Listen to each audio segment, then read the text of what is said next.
Hey bio fans!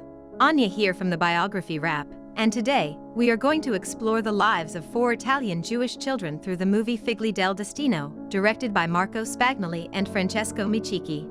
As the story opens in Italy, Liliana Segre, Tulio Foa, Guido Cava, and Lia Levi belong to different Jewish families. They spend their days studying in schools and interacting with other children their age, unaware of the harsh reality of life that is about to strike them. The upcoming years will change everything for them. On September 5, 1938, King Vittorio Emanuele signs the first draft of the racial laws against Jewish families living in Italy. It forbids every Jew from performing almost any job in the government sector, and especially denies children belonging to Jew families the right to go to school. Liliana's father informs her of being expelled from school due to the racial laws, but she gets confused and wonders why she would be expelled based on her culture, when she and her family have been living in Italy for generations and have been true citizens of the country. She asks her father so many questions that even he could not answer. Due to Liliana never having a mother, she loves and adores her teacher, and she considers her to be her mother. Liliana's father calls her teacher at home, asking for assistance in making Liliana understand the current situation and calming her a bit. But she denies, saying she doesn't want to be associated with Jews because it could be dangerous. Liliana, hiding behind the door, overhears this, and her eyes water. She realizes that the laws have only brought forward what has always been rooted deep within people: fascism and discrimination. Until now, the most drastic change in her life has been being expelled from school and having her teacher turn her back on her. Now, she can only hope for nurturing from her father, and nothing will be the same. However, the worst is yet to come. In the case of Guido, the news of his expulsion from school reaches him along with his father's unemployment from the railways. And in the case of Lia, the worst part of this law is that her housemaid is forced to leave and work somewhere else. She gets hurt because she was more than a family to her. The discrimination against Jews doesn't stop here. After schools, every Jewish member is removed from every job in the country. Even institutions like colleges and universities expel their students because of this law, which affects even some high-profile intellectuals, and as a result, they start leaving the country. Months after the first racial laws are enacted, a change is made to the law, allowing Jewish children the privilege of going to elementary school, but only in specially formed classes for them. This change brings a small amount of happiness to Tulio. His principal calls her mother for a meeting and tells her that they only have 9 children for the special class, but he is instructed not to start the classes until there are 10 children. So, he suggests that it might benefit Tulio in a way that he could go to school a year early than other children if he wants to be a part of the class. They instantly agree and thank the principal, but only after a few days of going to school does he notice something strange. He and other Jewish children enter the school through a secondary gate at a different time.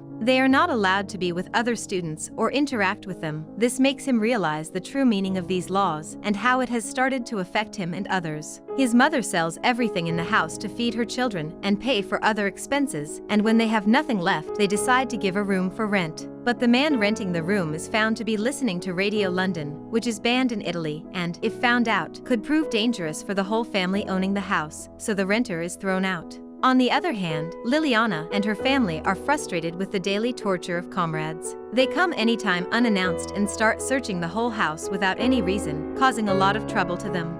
In 1943, all this becomes much worse, and the rules are fascist and stricter for Jews than ever before. The Jews are officially declared foreign enemies. All the soldiers are ordered to capture and send them to concentration camps, where they would be treated like animals or sentenced to death, and all Jewish-owned goods are confiscated. As Tulio and his mother walk toward their home, his mother notices that someone is following them. Despite many attempts to hide from him, he eventually catches up with them and informs them that he is a police officer and that an upcoming search will take place for her. She must put her house in someone else's name and become invisible for a while if she wants to stay safe. His mother does the same, and they go into hiding. Guido realizes the worsening situation with a rather harsh event. He wakes up to some indistinct shouting in the street, and when he looks out the window, he sees a troop of soldiers drag out a Jewish man from the house just in front of him and kill him mercilessly. This moment makes his parents realize that it is in the best interest of everyone if they leave the city right now, so Guido decides to go with his father and uncle while his mother is to hide at a friend's place with her daughters. A few days after going into hiding, Guido suffers from a high fever, and upon further diagnosis by a local doctor, it is found that he is suffering from pneumonia and should be hospitalized urgently, but his father tells the doctor that they are Jews and cannot go to the hospital as it will lead them straight to concentration camps.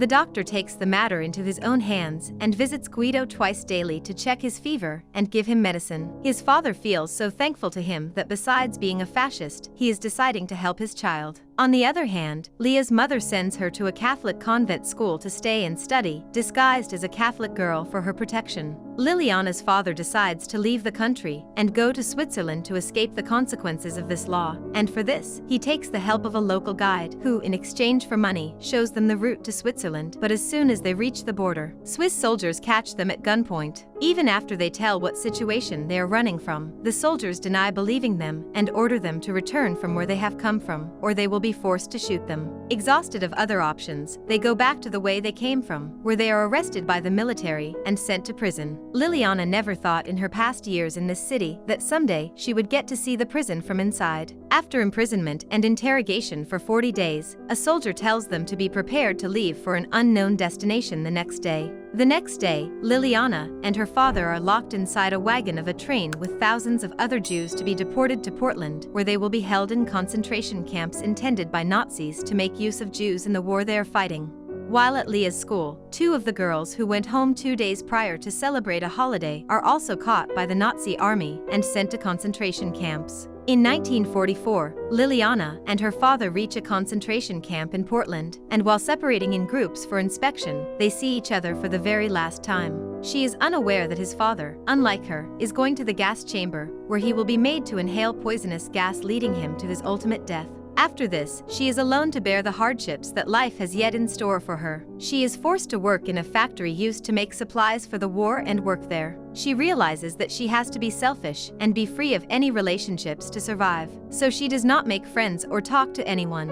She does her daily work and gets back to her cell. People are tattooed with serial numbers, making them feel like a piece of equipment to be used and disposed of when proven useless. When the concentration camp in Portland is about to be conquered by the American military fighting to rescue the Jews, the prisoners along with Liliana are transferred to Berlin concentration camps, for which they are ordered to walk a distance of 700 kilometers on foot, and whoever stops or falls, the soldiers shoot them and continue moving forward. At this point, she finds herself completely alone, having no shoulder to lean upon. Finally, in January 1945, the concentration camp in Berlin is also conquered by the American army, and Liliana regains her freedom. The experience changed her behavior drastically for a very long time, and not only her but other children also experienced changes in their personalities. A few years later, she meets a boy at the seashore who makes her realize how it feels to be a normal girl again.